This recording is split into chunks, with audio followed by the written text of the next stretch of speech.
Hello guys, इस वाले video lecture में मैं आपको हाइड्रोलिक टरबाइन और हाइड्रोलिक पंप का स्पेसिफिक स्पीड एक्सप्रेस करके बताऊंगा। जैसे स्पेसिफिक स्पीड सबसे पहले हम हाइड्रोलिक टरबाइन के लिए बताते हैं। Specific speed in case of hydraulic turbine for hydraulic turbine. Okay, actually specific speed for hydraulic turbine क्या होता है? Specific speed may be defined as the speed of turbine when the turbine produces units of power under unit head with the same dimensional characteristics. Okay, और जैसे कि हमको hydraulic turbine के specific speed का क्या एक्सप्रेशन होता है वो ऑलरेडी पता है। एक्चुअली क्या होता है वो NS is equal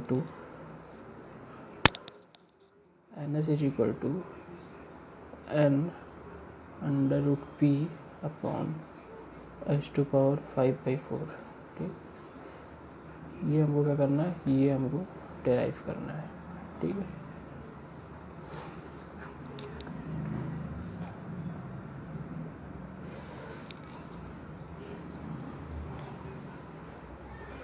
we know that overall efficiency is equal to shaft power in kilowatt, जैसा कि ऑलरेडी बता चुके हैं। पावर हमेशा किलोवाट में लेंगे यहाँ पे, upon water power in kilowatt.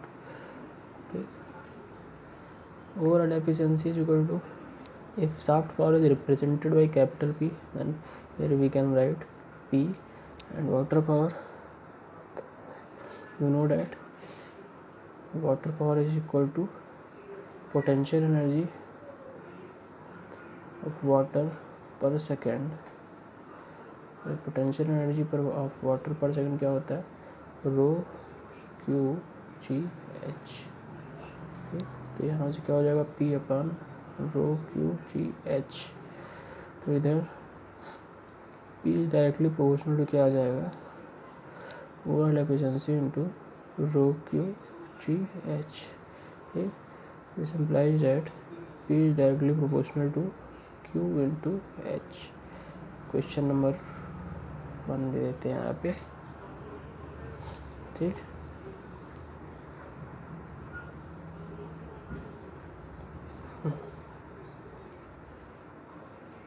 ठीक है। अब यहाँ पे देखेंगे तो स्पेसिफिक स्पीड जो है, अगर पावर 1 किलोवाट और हेड 1 मीटर है, तो जो टरबाइन की स्पीड हुई उसी को क्या कहते हैं, स्पेसिफिक स्पीड कहते हैं।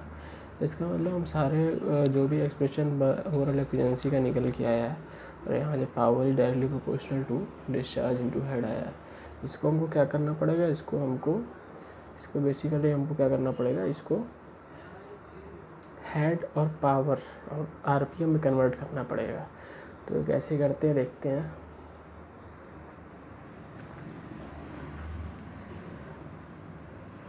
Q क्या होता है देखते हैं। Q बेसिकली क्या होता है, Q एरिया, एक्चुअल एरिया कह सकते हैं, actual area of flow into flow velocity. Okay, Q is equal to actual area pi D circumferential area into fifth periphery into fifth. ये क्या होगा, actual area into flow velocity.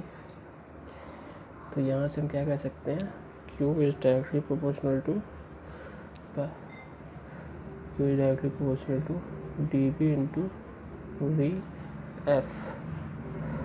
And अगर if B is approximately equal to T, then Q is directly proportional to T square into VF। ठीक। V F का formula हमको पता है, V F क्या होता है, के एफ अंडर रूट 2GH, ठीक। तो V F is directly proportional to क्या हो जाएगा, under root H. Question number 3 कह सकते हैं। तो ये चीज़ आ गई, V F is directly proportional to under root H आ गया। और हमको पता है क्या भी होता है, u होता है पाई dn/60, तो एंड u क्या भी होता है ku अंडर रूट 2GH, तो अंडर रूट h क्या भी हो सकता है, directly proportional to dn। Question number 4। तो इसका मतलब ये question number 3 V F is directly proportional to under root H था, तो ये क्या हो सकता है, V F is directly proportional to dn, और ऑलरेडी डी स्क्वायर है, तो Q is directly proportional to क्या हो जाएगा, Q is directly proportional to D cube N. ठीक है, डी को कैसे रिमूव किया जाए आगे देखते हैं। अब यहाँ से हम क्या लिख सकते हैं, यहाँ से P is directly proportional to Q, क्या था Q आया D cube N, directly proportional to D cube N into H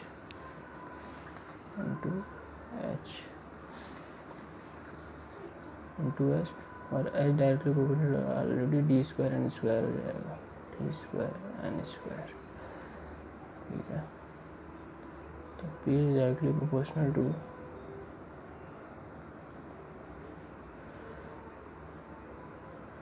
यहाँ पे डी क्यूब एन क्यूब, इसको एक साथ ले लेते हैं, फिर बचता क्या है, डी बचता है। तो P is directly proportional to D N का whole cube into D is directly proportional to under root H का होल क्यूब, और डी क्या लिख सकते हैं, डी ऐसे ही रहने देते हैं। फिर आगे इसको क्या लिख सकते हैं, P is directly proportional to H into H to power 1/2, यही तो हो सकता है। और डी को क्या लिख सकते हैं, चूँकि T N directly proportional to under root H, तो T is directly proportional to under root H by N, तो डी की जगह क्या लिख सकते हैं, under root H by N. Question number 5 दे देते हैं। ठीक, अभी क्वेश्चन नंबर 5 हम क्या भी लिख सकते हैं आगे, P is directly proportional to H to power 3/2 into H to power 1/2 upon N.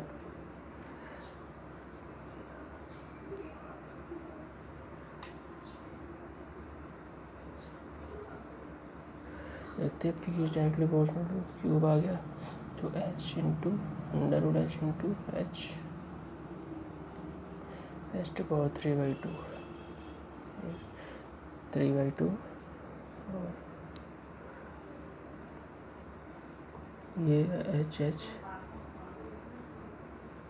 Under root H by N, under root H, ये पूरा एच हो गया,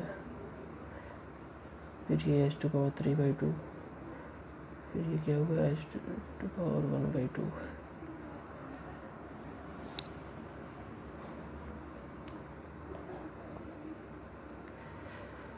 यहाँ पे एक्चुअली ये होगा केवल एच, तो P is directly proportional to H to power 5/2 upon N square. Question number 5, P is directly proportional to H to power 5/2 upon N square. P is directly proportional to h to power 5/2 upon n square. Shaft power is directly proportional to net head H⁴/2 अब ये sign of proportionality अगर तोड़ते हैं तो एक constant आता है, ठीक। उस कांस्टेंट को मान लेते हैं क्या है, k है।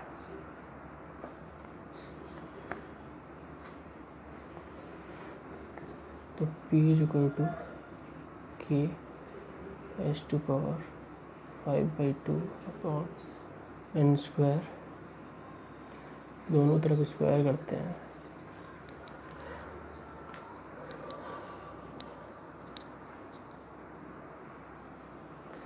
और दोनों तरफ यहाँ पे स्क्वायर करेंगे तो क्या भी होगा,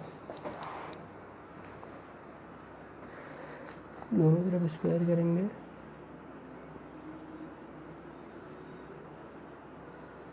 यहाँ भी रहने देते हैं। अगर P = 1 किलोवाट, H = 1 मीटर, तो K जो होगा वो क्या हो जाएगा,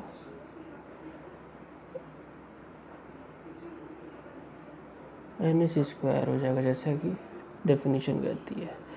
P = 1 किलोवाट कर दें, K ये हो गया H⁴/5/2 और ये क्या हो जाएगा NS², K क्या हो जाएगा NS²। ये डेफिनेशन कहती है कि अगर पावर 1 किलोवाट हो, हेड 1 मीटर हो, तो जो टरबाइन की स्पीड होगी वो N से NS हो जाएगी और K = क्या हो जाएगा NS²।